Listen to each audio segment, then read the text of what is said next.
몇 해 전 나는 막 대학에 입학한 신입생이었고 캠퍼스 생활에 익숙해지려고 노력하던 중이었다. 한적한 시골 마을에 위치한 우리 대학은 큰 도시와도 거리가 멀어 밤이 되면 칠흑 같은 어둠에 덮였다. 학교 기숙사의 방이 좁아서 나는 대학 근처에 작은 자취방을 구하게 되었다. 방은 낡았지만 나름 아늑했고 무엇보다도 저렴했다. 이사 후 얼마 되지 않아 이상한 일이 벌어지기 시작했다. 어느 날 늦은 밤 난 과제를 하다 문득 이상한 소리를 들었다. 분명 벽 너머에서 들려오는 소리였는데 어린아이의 낮은 울음소리 같았다. 워낙 오래된 건물이라 소리가 울리는 것이겠거니 생각하고는 대수롭지 않게 넘겼다. 하지만 그 울음소리는 점점 더 자주, 점점 더 가까이 들려왔다. 결국 나는 견디다 못해 이웃에게 찾아가기로 결심했다. 옆집은 내가 들어올 때부터 비어있는 것으로 알고 있었지만 혹시나 하는 마음에 찾아간 것이었다. 노크를 하고 기다렸지만 아무런 대답도 없었다. 그날 밤 울음소리는 더욱 크게 들려왔다. 소름이 끼쳤고 불길한 기운이 방 전체를 휩싸는 듯했다. 불을 끄고 이불 속으로 파고들었지만 소리는 여전히 귀에 들려왔다. 지친 나는 결국 어쩔 수 없이 잠에 들었고 그날 밤 꿈을 꾸었다. 꿈속에서 나는 기숙사 건물을 걷고 있었다. 복도는 길고 끝없이 계속되었으며 벽은 녹슨 철문과 어울렸다. 복도 끝에는 흐릿한 형체의 아이가 서 있었다. 아이의 얼굴은 어둠 속에 가려져 보이지 않았지만 손에 낡은 인형을 들고 있는 모습은 선명했다. 아이가 나를 보더니 손을 흔들었고 나는 알 수 없는 불안감에 휩싸였다. 순간 아이의 모습이 갑자기 사라졌고 나는 혼자 복도에 남겨졌다. 나는 땀에 흠뻑 젖어 잠에서 깼다. 심장이 빠르게 뛰었고 숨이 가빴다. 모든 것이 너무나도 생생했지만 다행히도 꿈일 뿐이었다.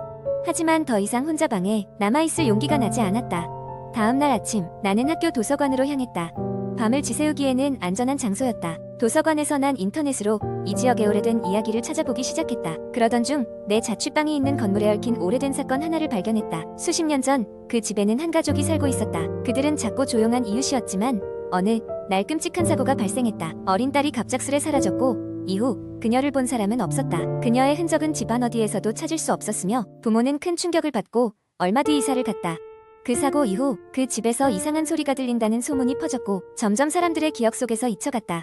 소름이 돋았다. 내 꿈속에서 본 아이가 그 소녀였던 걸까? 어쩌면 그녀는 여전히 그곳을 떠돌며 자신을 찾길 기다리는 것이 아닐까 하는 생각이 들었다. 결국 나는 그 집을 떠나기로 결심했다. 도저히 그 소녀의 울음소리를 견딜 자신이 없었다. 짐을 싸며 마지막으로 방을 둘러보았다. 이상하게도 방은 그 어느 때보다 더 차갑고 어두워 보였다. 얼른 방을 나섰고 다시는 그곳으로 돌아가지 않았다. 후에 다른 친구에게 이 이야기를 전했더니 그도 비슷한 경험을 한 적이 있다고 했다. 그 집에 살았던 사람들에게는 모두 어떤 식으로든 이상한 일이 벌어졌다는 것이다. 여전히 그 소녀가 자신의 존재를 알리고 싶어 하는 걸까? 아니면 단순한 우연이었을까? 그 답은 알 수 없지만 확실한 것은 그 이후로 나는 밤길을 걸을 때마다 어디선가 들려올지 모를 울음소리에 귀를 기울이게 되었다는 것이다. 두 번째 이야기. 어느 늦은 가을 저녁 한국의 한적한 시골 마을에 위치한 작은 고등학교에서 시작된 이야기입니다. 이 학교는 주변에 오밀조밀한 산과 밀림처럼 빽빽히 들어선 나무들로 둘러싸여 있어 밤이면 어둠이 짙게 내리는 곳이었습니다. 학생들은 이곳을 짙은 어둠의 학교라고 불렀고 학교에는 몇 가지 미스터리한 괴담이 떠돌곤 했습니다. 그중 가장 유명한 괴담은 잃어버린 아이의 영혼 이야기였습니다. 몇 년 전 이 학교의 한 학생이 숲속에서 실종되었고 아무리 수색해도 찾을 수 없었습니다. 실종된 학생은 매우 모범적이고 친구들에게도 인기가 많았으며 평소 숲에서 자연 관찰하는 것을 좋아했기에 혼자 숲에 들어갔다가 길을 잃었을 것이라고들 추측했습니다. 그러나 이후에도 그 학생은 발견되지 않았고 그 사건은 미결로 남게 되었습니다. 이후부터 밤이 되면 그 학생의 영혼이 학교 여기저기를 떠도는 것을 봤다는 소문이 퍼지기 시작했습니다. 특히 시험 기간이 시작될 무렵 공부를 위해 늦은 시간까지 교실에 남아있는 학생들이 이상한 경험을 했다고 증언했습니다.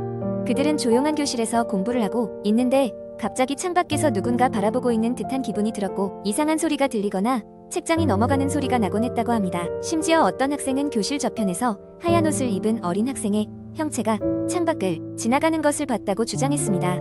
이 이야기가 더욱 구체화된 것은 몇몇 학생들이 실제로 그것을 확인하기 위해 직접 탐사에 나섰을 때였습니다. 호기심 많고 담대한 4명의 학생들은 이 괴담을 풀어보겠다고 마음먹었습니다. 그들은 늦은 오후에 학교에 남아 괴담의 진위를 확인하고자 했습니다. 그날 밤 학생들은 초승달이 뜬 하늘을 배경으로 학교 곳곳을 탐색하였고 평소보다 더 어두운 학교의 분위기는 그들을 섬뜩하게 했습니다. 학생들이 조사하기로 한 장소는 실종된 학생이 마지막으로 목격되었다는 학교 뒤편의 작은 숲 속이었습니다. 손전등을 앞세우고 숲속으로 들어간 그들은 이내 한 가지 이상한 점을 발견했습니다. 바로 숲의 중심부에 자라나 있는 오래된 나무의 묘한 문양이 새겨져 있는 것입니다.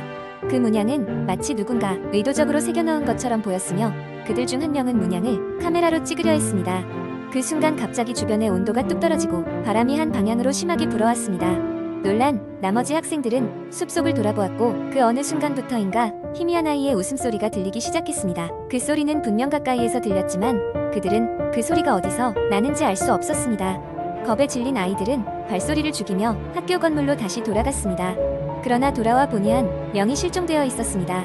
불과 몇 분 전만 해도 함께 있던 아이가 감쪽같이 사라져버린 것이었습니다. 당황한 나머지 학생들은 서둘러 교사에게 도움을 청했고 경찰이 출동하였습니다. 하지만 아무리 수색해도 사라진 학생을 찾을 수 없었습니다. 그날 이후로 그 학교에서는 절대 숲속의 홀로 들어가지 말라는 경고가 내려졌습니다. 그리고 그들은 알 수 있었습니다. 실종된 학생의 영혼은 아직도 자기가 잃어버린 길을 찾고 있는 것인지도 모른다는 것을. 이후로 잃어버린 아이의 영혼 괴담은 더욱 확고히 자리 잡았고 짙은 어둠이 내릴 때면 학교에 아이들은 종종 창밖을 바라보고는 말했습니다. 어쩌면 우리도 자칫하면 그 아이의 길을 함께 찾아야 할지도 몰라. 세 번째 이야기, 한국 인터넷에는 다양한 공포 이야기가 있지만 오늘은 그 중에서도 특히 소름 끼치고 미스터리한 이야기 하나를 소개하겠습니다. 이 이야기는 내가 겪었던 실제 경험담을 기반으로 했으며 기억 속에서 생생하게 남아있는 그때의 공포를 아직도 잊을 수 없습니다. 그날은 평범한 여름 밤이었습니다. 더위 때문에 쉽게 잠들기 어려워 침대에 누워 휴대폰을 만지작거리고 있었죠. 인터넷을 서핑하다가 우연히 진짜 무서운 이야기라는 제목의 게시물을 발견했습니다. 호기심이 발동하여 클릭하게 되었고 그 이야기는 그날 밤을 결코 평범하게 두지 않을 시작이었습니다. 그 이야기의 내용은 이랬습니다. 글쓴이는 어느 날 밤늦게까지 일을 하고 집으로 돌아가는 길에 이상한 통화를 받았다고 합니다. 번호가 표시되지 않는 전화였고 처음에는 장난 전화겠거니 하고 무시했습니다. 그러나 전화는 계속해서 걸려왔고 마침내 받았을 때 낯선 목소리가 당신 주변을 조심하세요 라며 끊어버렸다고 했습니다. 이 이상한 경험을 무시하기로 하고 집에 도착해 잠자리에 들었는데 느닷없이 문 두드리는 소리가 들려왔다고 합니다. 처음에는 바람 소리겠거니 했으나 점점 더 명확하게 들리는 두드림 소리에 서서히 공포가 밀려왔습니다. 용기를 내어 문을 열었을 때 아무것도 없었지만 이상한 느낌은 사라지지 않았습니다. 그날 밤 글쓴이는 꿈속에서 누군가가 그의 방 안에 서 있는 모습을 보았다고 했습니다. 그 존재는 그의 얼굴을 가만히 응시하고 있었으며 마치 뭔가 전하고 싶어 하는 듯한 느낌을 주었다고 했습니다. 읽는 내내 등골이 서늘해지며 이상한 기분이 들었습니다. 읽기를 그만두고 휴대폰을 내려놓으려는 순간 갑자기 집안에 정적이 흐르며 기이한 소리가 들렸습니다. 마치 집안 어디선가 작은 발걸음 소리가 나는 듯했습니다. 착각일 거야. 피곤해서 그렇겠지 라며 애써 자기 자신을 안심시키려 했습니다. 잠시 후 발걸음 소리가 커지고 가까워지는 느낌이 들었습니다. 이때부터 심장이 두근거리며 침대에서 몸을 일으켜 거실로 향했습니다. 거실을 살펴봐도 아무것도 없었습니다. 그럼에도 불구하고 이질적인 느낌은 사라지지 않았습니다. 그때부터는 불안함 때문인지 집안이 모든 불을 켜놓고 잠을 청했습니다. 하지만 여전히 쉽게 잠들 수 없었고 설령 잠이 들더라도 잠시 후 이상한 소리가 들려 다시 깨어나기를 반복했습니다. 다음날 아침 해가 뜨고 나서야 조금 안심이 되었고 정신을 차리려 커피를 마실 준비를 했습니다. 부엌으로 가는 중 거울에 비친 내 모습에서 한순간 멈춰야 했습니다. 내 어깨 너머로 분명히 누군가의 그림자가 보였습니다. 황급히 뒤돌아봤으나 그곳엔 아무도 없었습니다. 점점 더 현실과 비현실의 경계가 흐려지며 망상에 사로잡힌 것인가 싶기도 했습니다. 하지만 불길하게도 그 이후로도 밤마다 이상한 소리는 계속되었고 가끔씩은 문득 혼자라고 느껴지지 않는 순간들이 있었습니다. 이 모든 것이 인터넷의 그 이야기부터 시작되었다는 생각에 이르자 그 글에 무언가 저주와 같은 것이 있다고 믿게 되었습니다.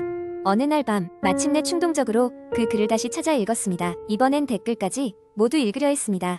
많은 사람들이 같은 경험을 했다고 말했고 그중 일부는 그 존재가 시간이 지날수록 더욱 명확히 보이기 시작했다고 했습니다. 그 순간 등을 타고 차가운 기운이 흘렀습니다. 마치 누군가 내 곁에 서서 나를 내려다보고 있는 듯한 느낌이 들었습니다. 댓글의 맨 아래에는 한 사람이 조심하세요. 그 존재는 당신의 두려움을 먹고 자랍니다라는 메시지를 남겨놓았습니다. 이후로도 그 형체는 더 자주 모습을 드러냈고 나는 점점 더 큰 두려움에 사로잡혔습니다.